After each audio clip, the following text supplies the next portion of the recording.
Hello and welcome to another edition of Health Solutions with Shawn and Janet Needham, where Team Needham discusses everything healthcare. I'm your host, Shawn Needham, and I am streaming live from Team Needham abode in our podcast studio. And I am super excited to have Dr. James Kneller on our podcast today.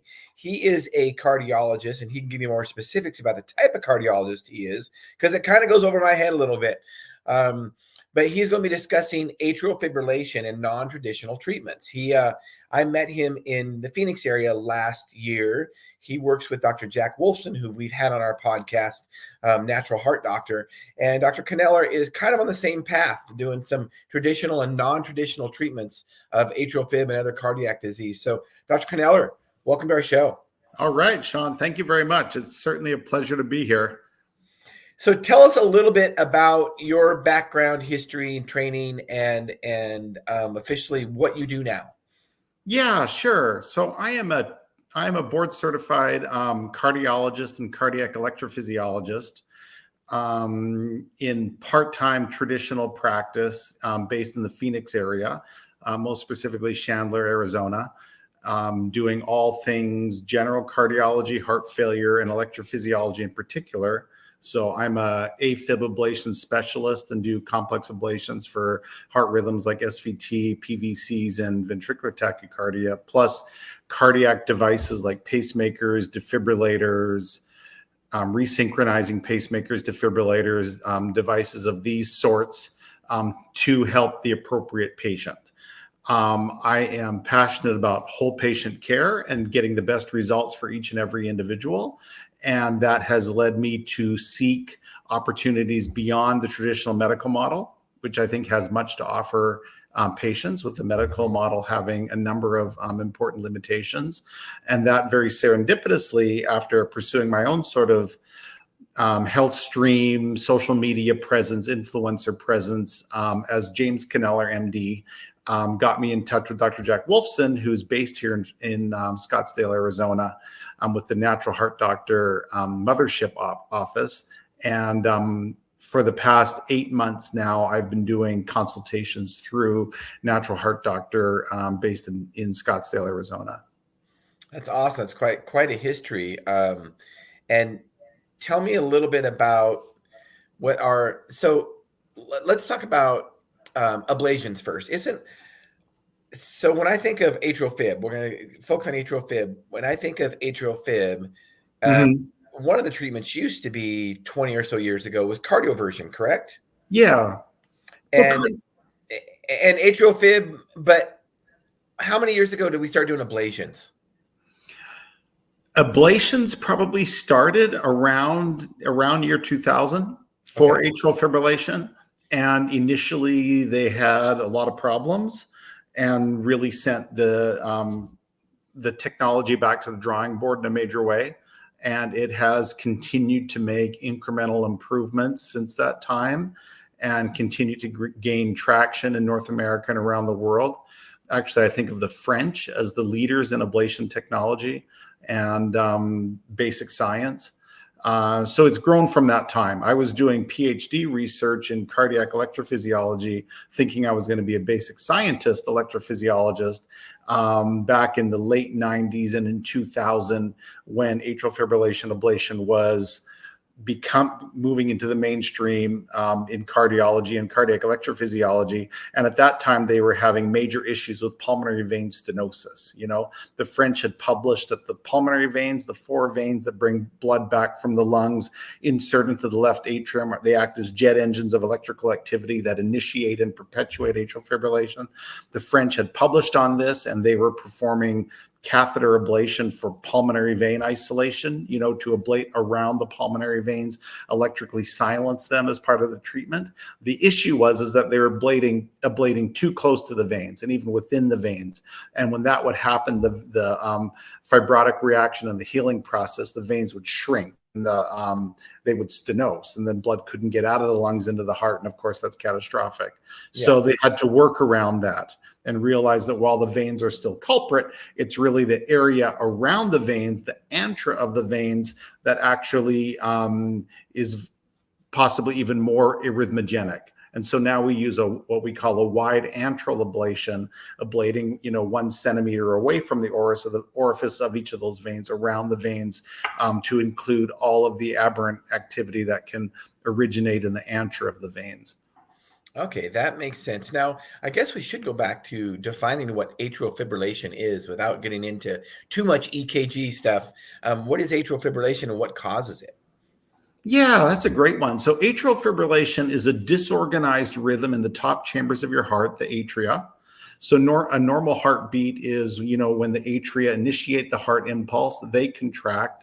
The electrical impulse in the blood then transfers to the bottom pumping chambers, the ventricles, and they contract sequentially. So the contractions are mechanical. They happen in sequence because the electrical signal is coming to them in sequence. Top chamber first, small pause, bottom chamber. So that's the normal heart impulse.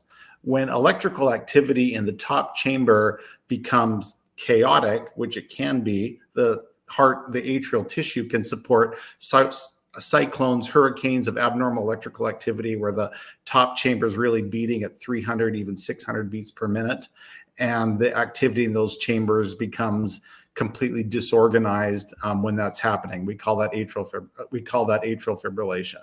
If you were to see that in an open heart patient, say during cardiac surgery, you would say that the atria look like they are a bag of worms. It just looks like this seething mass of muscle, which really has no organized contraction at all.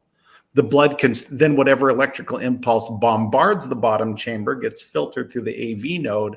It will cause the bottom chamber to beat faster usually, but also irregular and irregularly irregular, because it never knows what impulse is going to make it through from the top chamber. And as a result, the impulse in the bottom chamber is the stuttering action. And we call that the irregularly irregular rhythm of atrial fibrillation. And that's how you diagnose it. You see that pattern of activation of the QRS complexes, which is the activity in the bottom chamber of the heart. And that tells you that it will be atrial fibrillation that is acting in the top chamber. So the ECG doesn't give you much information about the top chamber. It just lets you know that's what's going on. Then when we put catheters up in the heart and really sample the electrical activity of the top chamber, do we see the complexity and the chaos that's actually taking place up there? And there's just no way, if your atria are doing that, there's no way to pump blood efficiently, correct? So you're going to probably have symptoms. Patients will have symptoms. Yeah, so patients get symptomatic, and symptoms are variable. It can vary from some people not even knowing they're in the rhythm to people feeling profoundly fatigued because it's like they're running a constant marathon with the heart racing, or they get symptomatic from the irregularity, and that is exhausting, and they can feel that as irregular palpitations. With that, you can get some mental sluggishness or some kind of brain fog from atrial fibrillation, because the brain is very fussy about its blood supply. It wants a very constant, uniform, repetitious, organized, blood flow. So organized pulsations to the brain. When it's atrial fibrillation and it becomes very irregular, and the blood flow with each of those heartbeats is also irregular to the brain has a very difficult time maintaining its auto-regulation. So it's able to, tighten and constrict its blood vessels to maintain normal perfusion in the brain. During atrial fibrillation, it's very difficult for the brain to do that. And over time, the brain gets exhausted and sick of doing that, and it can't do it. And that will lead to abnormalities in your thinking, brain fog, and we're appreciating more and more that becomes the provoking factor for mild cognitive impairment and progression, even eventually to dementia. So that's the other thing that's going on in atrial fibrillation, in addition to just the fatigue and the palpitations, which really bodes well in the long run and makes it an increasing priority for us to have patients in normal sinus rhythm. And before there was ablation, there would be cardioversions. And one of the things I remember when I worked in the hospital is it seems like there were some patients that would come back in for cardioversions like in another week. And maybe that's why we started doing ablations to prevent having to do cardioversions all the time. Explain what a cardioversion is and why they aren't always effective long term. Yeah, that's a great question. So cardioversion is still something that we do. You can call it the paddles, and we've all seen on TV when the ambulance, shocks a person's heart, and usually when they're doing that, it's for a dangerous ventricular rhythm. But the technology for shocking somebody out of atrial fibrillation is very much the same. So if somebody is in atrial fibrillation, you can sedate them because shocking is very painful, but then hopefully with appropriate sedation, you can put the paddles across the heart and deliver 200 joules of direct current energy all the way up to 360 joules if somebody is very resistant. And that shock depolarizes all of the cells of the heart simultaneously. So electrical activity is available nowhere. So atrial fibrillation then just snuffs out, and then the heart recovers and the normal heart rate impulse picks up. So now you're in normal rhythm. But for somebody who's predisposed to atrial fibrillation, all those reasons for going into atrial fibrillation can still be there. And the durability of the cardioversion depends on the number of risk factors that are present for going right back into atrial fibrillation. And as soon as you go back into it, if you do, then the fact that we cardioverted you at all becomes meaningless. There's no enduring benefit to that. So when I take someone for cardioversion, I'm guessing what are my chances of you staying in sinus rhythm after this event? If there's no obvious provoking causes to atrial fibrillation, it just seems to be something that happened randomly, then just cardioverting and watching and waiting is appropriate. When somebody has persistent atrial fibrillation, or it's been an issue for them for a long time, or they've had a prior cardioversion, then I'm like, what antiarrhythmic medication can I have on board so that even though that drug didn't convert you, for example, when I do shock your heart into normal rhythm, it'll be present to keep you there. So I'm looking for what's going to make the cardioversion therapy durable. And what causes it? Do we know all the time what causes it? Most of the time, do we know, or do we just not know? It's an evolving science, and the official answer that you will hear at Heart Rhythm Society each and every year, including last year and next year, will be, we do not understand the mechanisms of atrial fibrillation.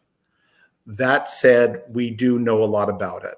So in a young person who may have a paroxysmal pattern of AFib, meaning the rhythm comes and goes on its own, that's often vagally mediated, the vagus nerve from your parasympathetic nervous system.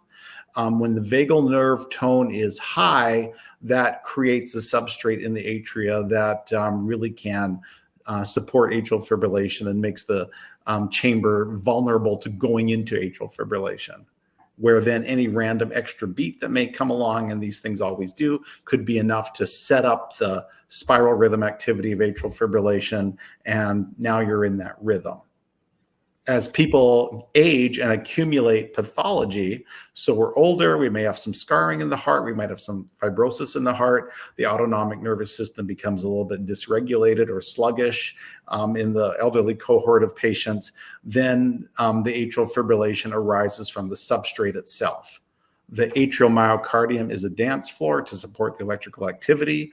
When that starts to get interrupted by the presence of fibrosis or scar or conduction abnormalities, then it's predisposed to supporting these abnormal rhythms. And that's in fact what we see. Okay. That's more of a functional mechanism. Yeah, I love this background on it, the definitions and some of the traditional treatments and causes. So now let's talk about what kind of sets you apart. Some of the non-traditional treatments. So what is that about? Is it about prevention? Is it about treatment? Go ahead. Sure. So if you start with somebody who's coming to you for atrial fibrillation, so their chief complaint is AFib, and it may be in that paroxysmal pattern, meaning it comes and goes on its own, it shows up and then it disappears and it's kind of playing hide and seek with you all the time, or you come in a persistent pattern, meaning the AFib is always present, or it's present for weeks at a time, without interruption.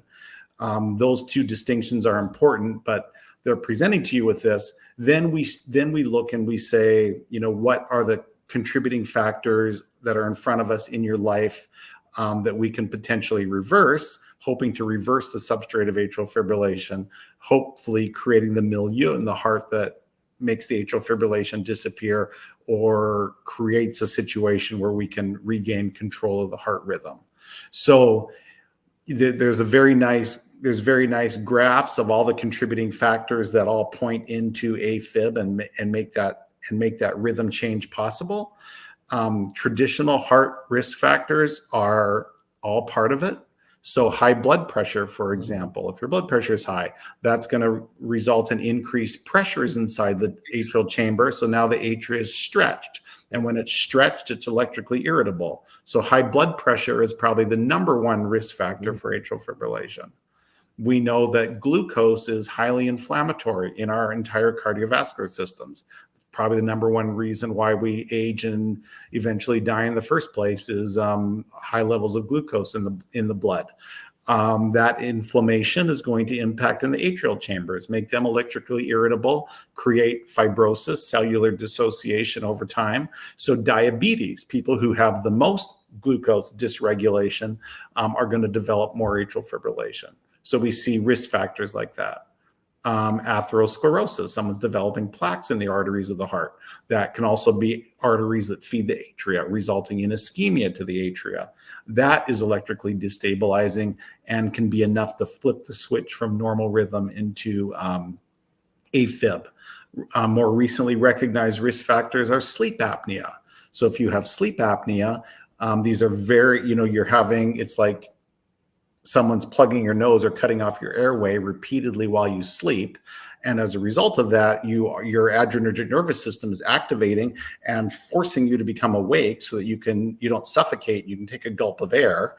When that cycle is happening again and again and again, night after night after night, the adrenergic stress resulting from the sleep apnea will have a very negative impact on your heart and will predispose you to atrial fibrillation, for example. It'll directly impact the heart. It'll increase your blood pressure, and that predisposes in and of itself. All of these things contribute to sugar dysregulation. It's probably going to exacerbate your diabetes, which becomes a contributing factor. So then you're in a perfect storm of factors that are all electrically destabilizing for your heart.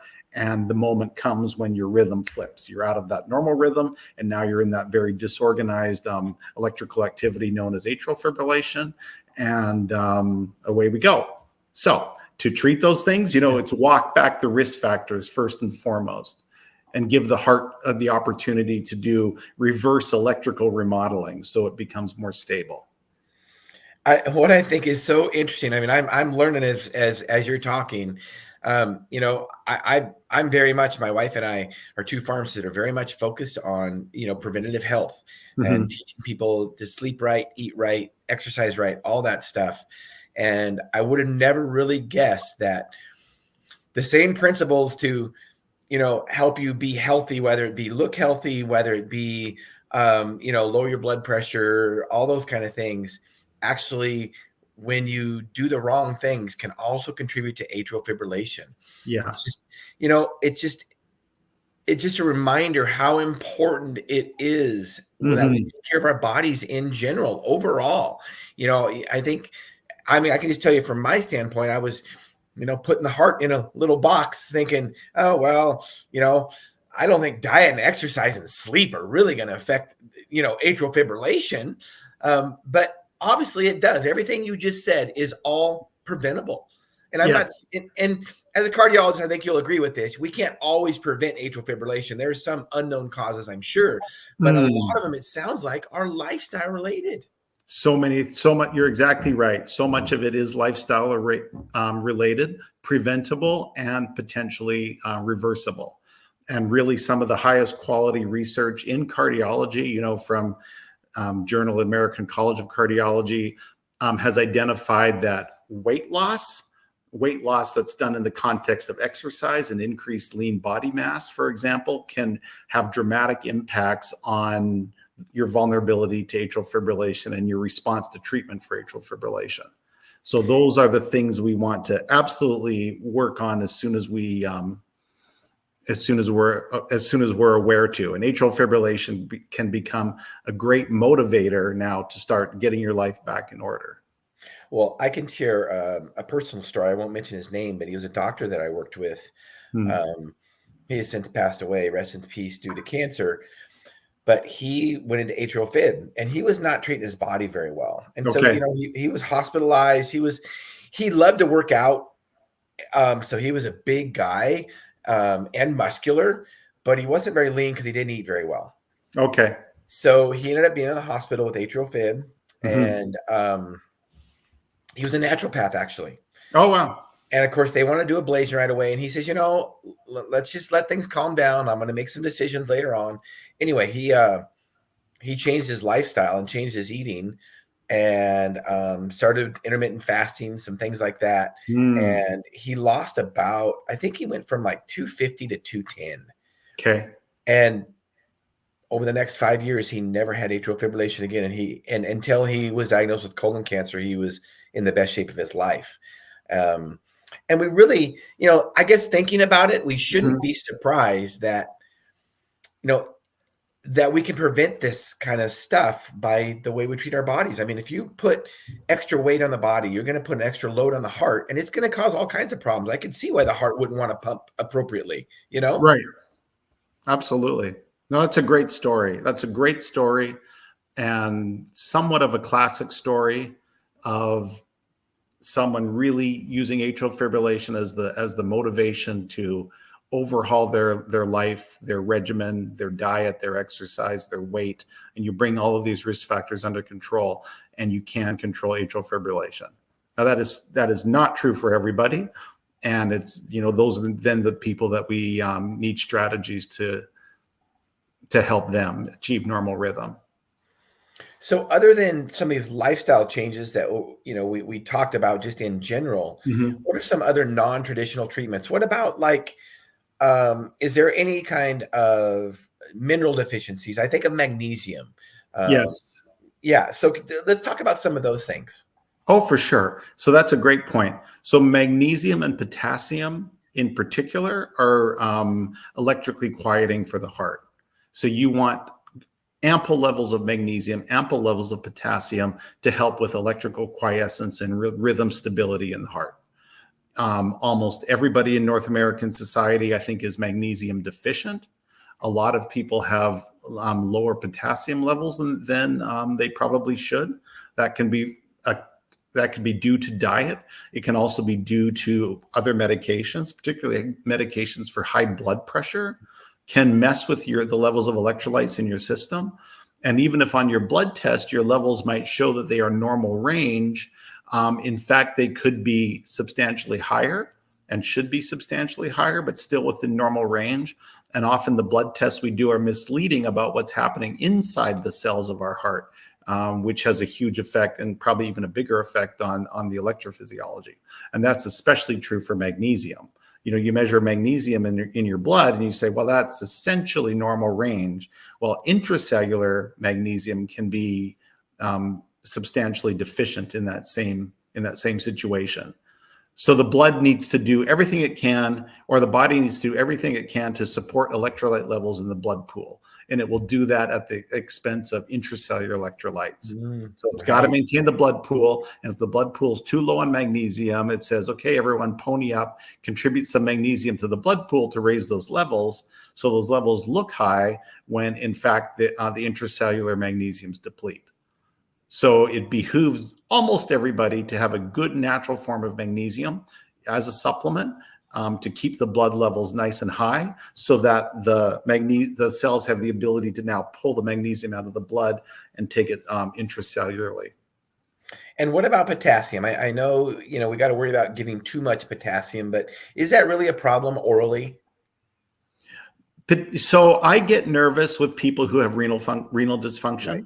So what you don't want to do is, so high levels of potassium are fatal. One form of lethal injection was to give potassium chloride. So we know enough potassium overload will shut down your heart completely and for good, and that's lights out. We don't want that to happen. The people who might be vulnerable are people with significant renal insufficiency, because if you overload them, they can't compensate.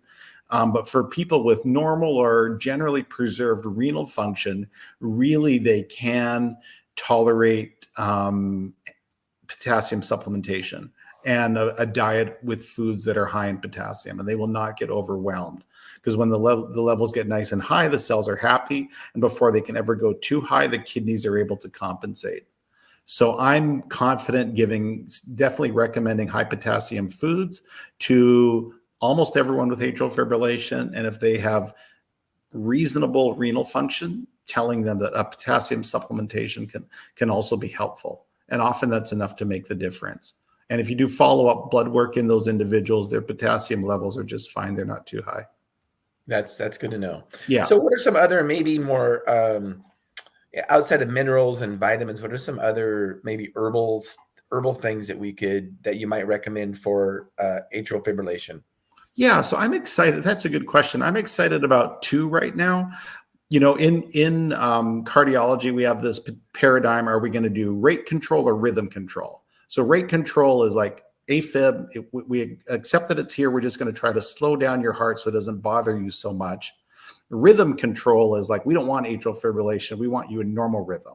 So that's the strategy of ablation and classical antiarrhythmic drugs. And I love antiarrhythmic drug mechanisms, flecainide, sotalol, dofetilide. These are my friends. I have a lot of experience with them.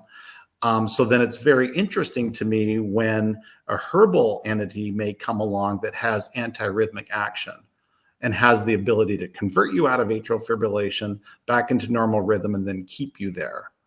And since my time at Natural Heart Doctor, I've become more sensitive to what these agents can be. And I think number one, we would say, is berberine. Mm-hmm. The nutraceutical botanical berberine has an antiarrhythmic action. There's actually small studies published in very good journals, American College of Cardiology, American Heart Association, showing that berberine can be as effective as amiodarone in the post-cardiac surgery patient. So post-cardiac surgery, we've, irritated the atria quite a bit. A lot of those patients will be in atrial fibrillation, at least for a time. It's very common to give them amiodarone. Studies have shown that berberine in that context can be as effective. So, and berberine has so many other benefits also. Yes. Without a lot of side effects. Amiodarone can be a nasty drug. Amiodarone is nasty. I don't want anyone on that long term, and I really don't even like to use it in the short term. It gets thrown around a lot in the emergency department, and I think by internists and general cardiologists, because it's hard to screw up amiodarone. It's okay regardless of renal function, regardless of liver function. It doesn't matter if you have coronary disease or heart failure. Amiodarone is considered safe. It's not going to make your heart worse, but there's all those long-term toxicities, and often people get forgotten on those things. So it might be a good way to get someone out of the emergency department, but then it gets left on board for far too long. So we'd like to have alternatives when I get those patients to transition them to. Other antiarrhythmics are far less toxic, and so it's nice to move people to those. But then you have to be concerned about renal function, QT intervals, whether they have coronary disease, whether they have ischemia, what is the ejection fraction, is it high or low? Because there's different contraindications to each of those meds as those parameters change. So we have to pay attention to them. Berberine is an exciting herb in that it can restore normal sinus rhythm. And I'm gaining my own experience with patients who are happily maintained in sinus rhythm on berberine. Another herbal that I've become aware of, and patients through Natural Heart Doctor introduced me to this one, is Scotch broom. It's kind of an invasive flower, but Scotch broom taken as a tincture, which is like a dropper on your tongue, can be a very effective antiarrhythmic. And I'd read about it in the literature. I knew it was out there. I didn't have much experience of my own. And then through one of these Zoom consults that we do with patients all over the country for Natural Heart Doctor, I met an elk hunter in Wyoming, a gunslinging elk hunter, early 70s, up in the mountains. He's at 10,000 feet shooting elk, skins them up there, packs them out and whatever. And doing these very vigorous activities at high altitudes at an advanced age, he would go into atrial fibrillation. And his naturopathic doctor had set him up with Scotch broom tincture. And he would do 15 drops on his tongue, and that would reliably kick him out of atrial fibrillation pretty much each and every time. He just swore by it. And when you start to collect those experiences, right, that gives you the confidence to say, hey, this is something, and this is effective. And I've been recommending that more and more to patients, both through Natural Heart Doctor and in my conventional practice for people who are wanting, more of a natural approach to their care. And I'm gaining my own experience and confidence with Scotch broom, for example. That's awesome. I had never even heard of that. I'll have to do some research on Isn't that that cool? word. Yeah, it's very cool. And to think that you can use it, you don't use it every day, you use it PRN, I guess. So he was started out using it PRN exactly for episodes, and then he had transitioned to taking it regularly. Okay. Yeah, because he was having more breakthroughs than he would like. But in that context, it was controlling him completely. For him, it was 15 drops on the tongue twice daily, and he swore by it, and that's what he was doing, And it seems great. I mean, what are the things that we worry about in cardiology? Can you get rid of the drug? Same thing with you in pharmacy. Can you get rid of this? Yep. Are you able to pee it out? Can your liver metabolize it? Yep. So if either of those pathways are compromised, is that going to affect the level in your blood? Or idiosyncratically, is this something that prolongs your QT interval? So is it going to interact with the ion channels in your heart that prolongs the QT, and that then sets you up and makes you vulnerable to these dangerous ventricular rhythms? Different antibiotics have that property, and we learned the hard way that we had to be careful about that. I don't see these herbals being QT prolongers, for example. And I don't really see a potential for toxicity or easy toxicity. Obviously, if you take too much of anything, that's bad. But within reasonable dose limits, I think they have pretty broad application. And I make people aware of it for sure. Yeah. Going back to berberine, you probably know this, but berberine, one of the other effects of berberine is it helps us to be more sensitive to insulin. Yes.